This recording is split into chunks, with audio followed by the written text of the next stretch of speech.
How do I become a spender after being a net saver my entire life? This question was posed to me by someone that was retiring in the next few years, but couldn't quite wrap their mind around no longer receiving a paycheck. The absence of that security and consistency was unsettling. In this video, we'll explore how to create something like a paycheck in retirement without actually getting one, how to be strategic about covering your retirement expenses, and make sure you stay to the very end where we discuss how to make the entire process just that much easier. But first, allow me to introduce myself. My name is JP Geisbauer, founder of Centerpoint Financial Management. I'm a certified financial planner professional, a certified public accountant, and this channel is dedicated to helping diligent savers maximize their lives and minimize their taxes as they transition into retirement. During your working years, you will be able to earn more than your expenses and then just default to saving the rest. However, in retirement, you'll want to start with the end in mind. This means before you determine how much you need in retirement cash flow, you'll need to get an estimate of your expenses. Once you get your arms around those monthly expenses, you can identify the cash sources to cover them. The first sources of cash flow are from recurring income streams. These are cash flow streams that you're anticipating to collect regularly. Number one, Social Security. Social Security is the backbone for most retirees' income plans. This government program provides a monthly benefit to eligible retirees based upon earnings history. While it may not cover all of your expenses, it is a reliable base upon which to build. Determine if it makes sense for you to try to maximize your Social Security or claim early. Number two, pension.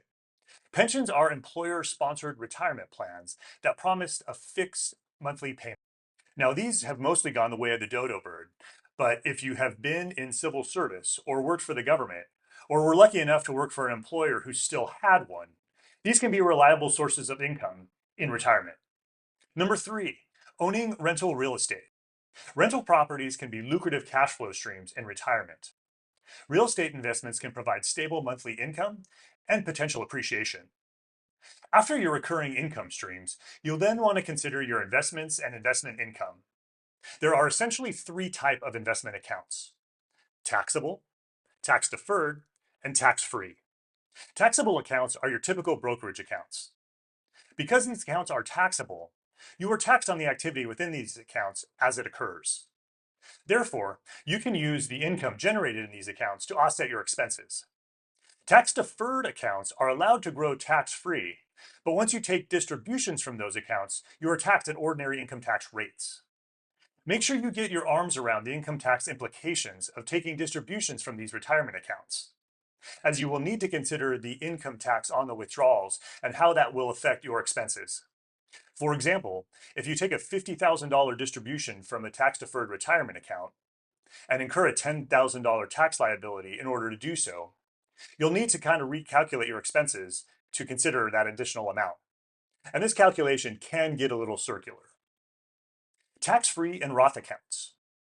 These accounts are the holy grail of investment accounts, as they grow tax-free, and distributions from the accounts are tax-free as well. But make sure any use of these is consistent with your overall asset drawdown plan. One potential strategy for these type of investment accounts can be the following. Use the investment income in the taxable accounts to offset current expenses. Take distributions from tax-deferred accounts as required by RMD regulations, or enough to keep you in the lower tax bracket. And finally, use the Roth account to cover any deficit as you start getting into the higher tax brackets. Again, be mindful of the tax consequences as you draw down from these accounts. In addition to the type of accounts, you may want to consider the assets that are held within the accounts. If cash flow is a priority, then you may want to focus on bonds, dividend-paying stocks, REITs, or other cash flow generating investments. If growth is your ultimate goal, then equities might be a better option. There's no one-size-fits-all solution here, so create an asset allocation that works best for your situation. And make sure you consider the tax implications and asset locations. Finally, if the income sources above don't cover your expenses, you may need to consider part-time work or consulting. Hopefully you've done the planning before you retired, so this isn't something that you have to do. But if all else fails, this is an option to help cover your expenses in retirement. There are two other products that people use to generate cash flow in retirement, but I don't typically recommend them. However, in the interest of being thorough, I just wanted to mention. These two products are annuities and reverse mortgages. If the previously mentioned options aren't attractive to you, then you may want to research these alternatives. But as it relates to these two products, I'll leave you with these two words: buyer beware.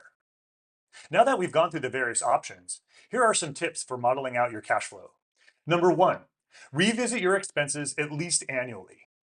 Do this to ensure you create sufficient cash flow to cover these costs as they rise. Also, review expenses to make sure you're using them.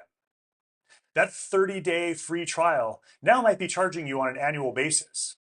Reviewing and canceling these subscriptions can help reduce your monthly expenses. Number two, have an emergency savings account to address unexpected expenses as they arise.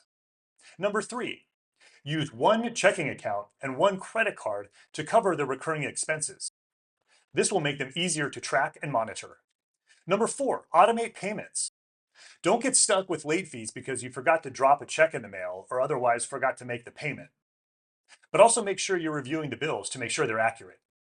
Number five, automate cash transfers into your checking account. Having cash automatically transferred into your checking account can help provide guidance and support around how much you can spend. Along with Social Security and any other recurring payments, these deposits into your checking account can begin to feel like a retirement paycheck. Any income and spending strategy should be one component of your comprehensive retirement plan. You'll want to make sure that you don't outlive your investments, that your asset allocation makes sense given your cash flow needs and risk profile, and that your assets are protected and will be directed to the people and institutions you care about upon your passing. Again, my name is JP Geisbauer, founder of Centerpoint Financial Management. If you enjoyed this video, please hit like or subscribe. If you have any questions or comments, please put them in the comments section below. Thanks again for watching, and I'll see you next time.